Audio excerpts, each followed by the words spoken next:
இயேசுவில் எனக்கு பிரியமான சகோதர சகோதரிகளே, இன்று ஆண்டின் பொது காலத்தின் 11ஆம் வாரம் செவ்வாய்க்கிழமையில் நாம் இருக்கின்றோம். இந்த நாள் உங்களுக்கு இனி நாளாக அமைய வாழ்த்துகிறேன், ஜெபிக்கின்றேன். இன்றைய இறைவார்த்தை சிந்தனைகளுக்கு நாம் கவனமுடன் செவி கொடுப்போம். அரசர்கள் நூலிலிருந்து வாசகம்.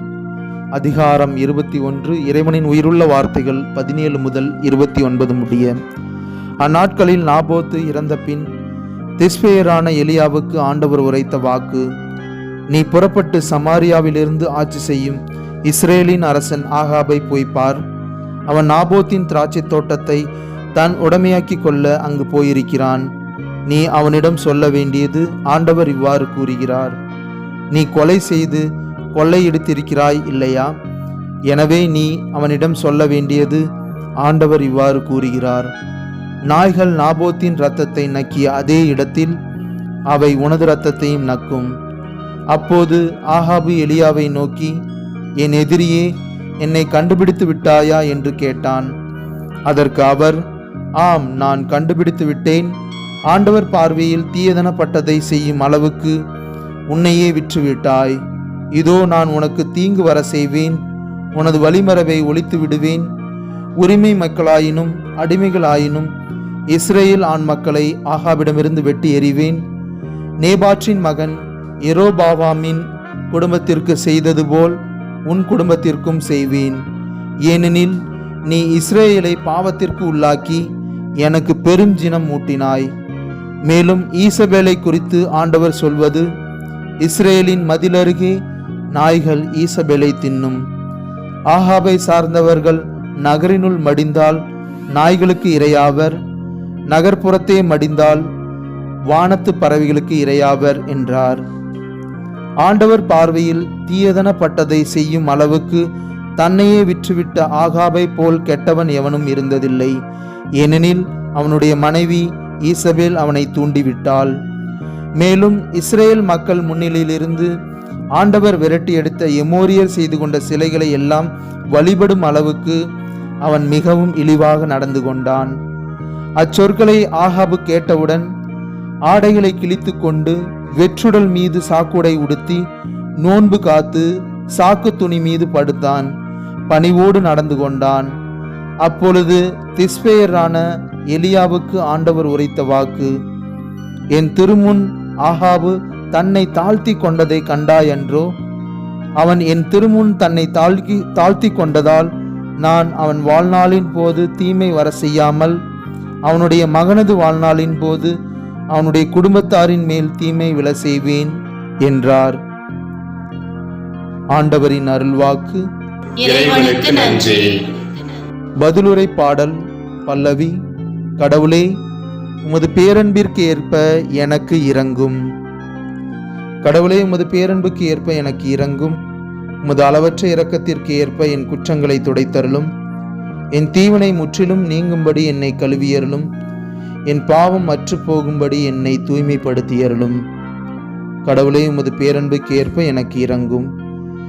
ஏனெனில் என் குற்றங்களை நான் உணர்கின்றேன். என் பாவம் எப்போதும் என் மனக்கண் முன் நிற்கின்றது. உமக்கு எதிராக நான் பாவம் செய்தேன். உம் பார்வையில் தீயது செய்தேன். கடவுளே, உமது பேரன்புக்கு ஏற்ப எனக்கு இரங்கும். என் பாவங்களை பாராதபடி உம் முகத்தை மறைத்து கொள்ளும். என் பாவக்கரைகளை எல்லாம் துடைத்தருளும். கடவுளே, எனது மீட்பின் கடவுளே, இரத்த பழியினின்று என்னை விடுவித்தருளும்.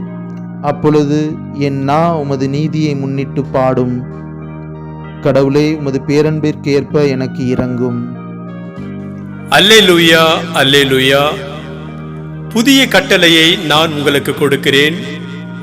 நான் உங்களிடம் அன்பு செலுத்தியது போல நீங்களும் ஒருவர் மற்றவரிடம் அன்பு செலுத்துங்கள் என்கிறார் ஆண்டவர். அல்லேலூயா. ஆண்டவரே, நற்செய்தியை தகுந்த விதத்தில் எடுத்து சொல்ல என் உள்ளத்தையும் உதட்டையும் தூய்மையாக்கும். ஆண்டவரோடு இருப்பாராக. மத்தேயு எழுதிய பரிசுத்த நற்செய்தியிலிருந்து வாசகம். மத்தேயு நற்செய்தி அதிகாரம் 5 இறை வார்த்தைகள் 43 48 முடிய.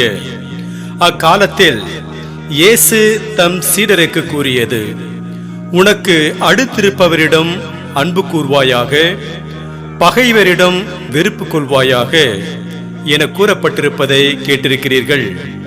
ஆனால் நான் உங்களுக்கு சொல்கிறேன், உங்கள் பகைவரிடமும் அன்பு கூறுங்கள், உங்களை துன்புறுத்துவோருக்காக இறைவனிடம் வேண்டுங்கள். இப்படி செய்வதால் நீங்கள் உங்கள் விண்ணக தந்தையின் மக்கள் ஆவீர்கள். ஏனெனில் அவர் நல்லோர் மேலும் தீயோர் மேலும் தம் கதிரவனை உதித்தெழ செய்கிறார். நேர்மையுள்ளோர் மேலும் நேர்மையற்றோர் மேலும் மழை பெய்ய செய்கிறார். உங்களிடத்தில் அன்பு செலுத்துவோரிடமே நீங்கள் அன்பு செலுத்துவீர்கள். ஆனால் உங்களுக்கு என்ன கைமாறி கிடைக்கும்? வரி தண்டுவோரும் இவ்வாறு செய்வதில்லையா?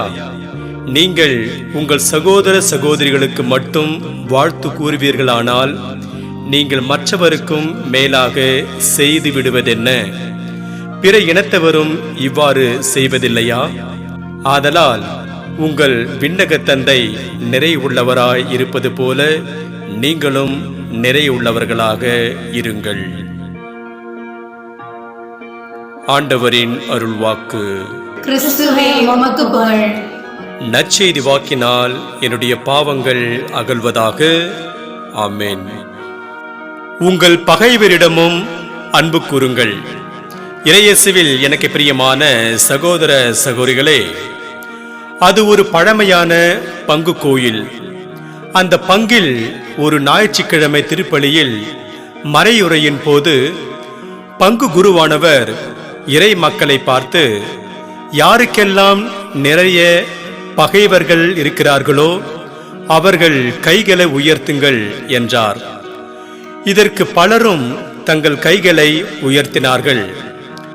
பின்னர் பங்கு பணியாளர், யாருக்கெல்லாம் கொஞ்சமாக பகைவர்கள் இருக்கிறார்களோ அவர்கள் கைகளை உயர்த்துங்கள் என்றார்.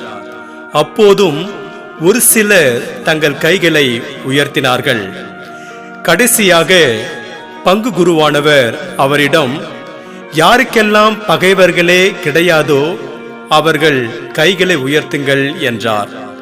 கோயிலின் ஒரு மூலையில் அமர்ந்திருந்த ஒரு பெரியவர் மட்டும் கையை உயர்த்தினார். இதை பார்த்து பங்கு குருவானவர் மட்டுமல்லாமல் இறைமக்கள் அனைவருமே அதிர்ச்சியானார்கள்.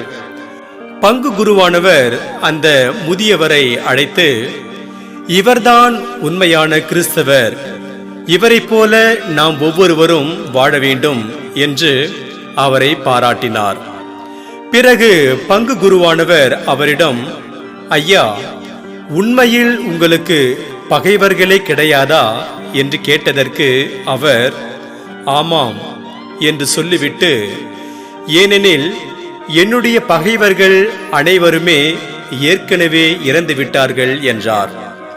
இறையேசுவில் பிரியமானவர்களே, இந்த நிகழ்வு ஒரு வேடிக்கையாக இருக்கலாம். ஆனால் எல்லாருக்கும் பகைவர்கள் இருந்து கொண்டுதான் இருக்கிறார்கள் என்ற உண்மையை இந்த நிகழ்வு மிகவும் அப்பட்டமாக உணர்த்துகிறது. இன்றைய இறைவார்த்தை பகைவரிடமும் அன்பு கூற வேண்டும் என்கிறது. அதை குறித்து நாம் சிந்தித்து பார்ப்போம். யூதர்கள் தங்கள் இனத்தாரிடம் அன்பும் பகைவரிடம் வெறுப்பையும் காட்டி வந்தார்கள். இந்நிலையில் இயேசு அவர்களிடம், உங்கள் பகைவரிடமும் அன்பு கூறுங்கள் என்ற புதிய நெறியை போதிக்கிறார். அது தவிர பகைவரிடம் அன்பு கூறுவதால் என்ன ஆகும் என்பதையும் இயேசு சுட்டிக்காட்டுகிறார். கடவுள் நல்லோர் மேலும் தீயோர் மேலும் கதிரவனை உதித்தெழ செய்பவர். நேர்மையுள்ளோர் மேலும் நேர்மையற்றோர் மேலும் மழை பெய்ய செய்கிறார். இப்படி எவர் ஒருவர் தன்னை வெறுப்போரை அன்பு செய்து அவருக்காக வேண்டுகிறாரோ அவர் கடவுளின் மகனாக மகளாக மாறுகிறார் என்கிறார் இயேசு.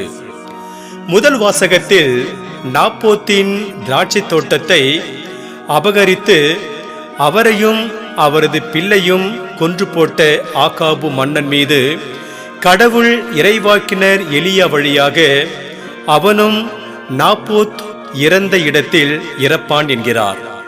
ஆனாலும் அவன் தன் குற்றத்திற்காக மனம் வருந்துகின்ற போது கடவுள் அவனுடைய குற்றத்தை மன்னிக்கிறார். ஆனால் அவனுடைய வாழ்நாளின் போது தீமை வர செய்யாமல் அவனுடைய குடும்பத்தார் மேல் தீமை விழ செய்வேன் என்கிறார். கடவுள் ஒவ்வொருவருக்கும் அவரவர் செயலுக்கேற்ப கைமாறு வழங்குபவர் என்றாலும் தனது குற்றத்தை உணர்ந்து மனம் மாறுபவரை மன்னிக்கிறார். அவர் மீது தம் அன்பை பொழிகிறார். எனவே இறையேசுவில் எனக்கு பிரியமான சகோதர சகோதரிகளே, நாம் இயேசு சொல்வது போல பகைவரையும் அன்பு செய்து விண்ணக தந்தையின் மக்களாக மாறுவோம். இன்று நமக்கு கொடுக்கப்படுகின்ற இறை சிந்தனையாக, கடவுள் அன்பில் கடல் என்றால் அதில் நாம் ஒரு துளி அளவாவது இருப்போம். இந்த வையகம் தழைக்க வெறுப்பு தவிர்த்து அன்பை விதைப்போம்.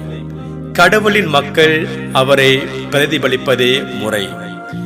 இன்று நமக்கு கொடுக்கப்படுகின்ற இறை வார்த்தையாக, உண்மையான மகிழ்ச்சி எதுவென்றால் பகைவரை அன்பு செய்வதுதான் என்பார் சார்லஸ் எம் சூல்ஸ் என்ற அறிஞர். எனவே நாம் பகைவர்களை அன்பு செய்து கடவுளின் அன்பு மக்களாகி இறையருளை நிறைவாக பெறுவோம். இறைவன் உங்கள் அனைவரையும் நிறைவாக ஆசீர்வதிப்பாராக. ஆமென்.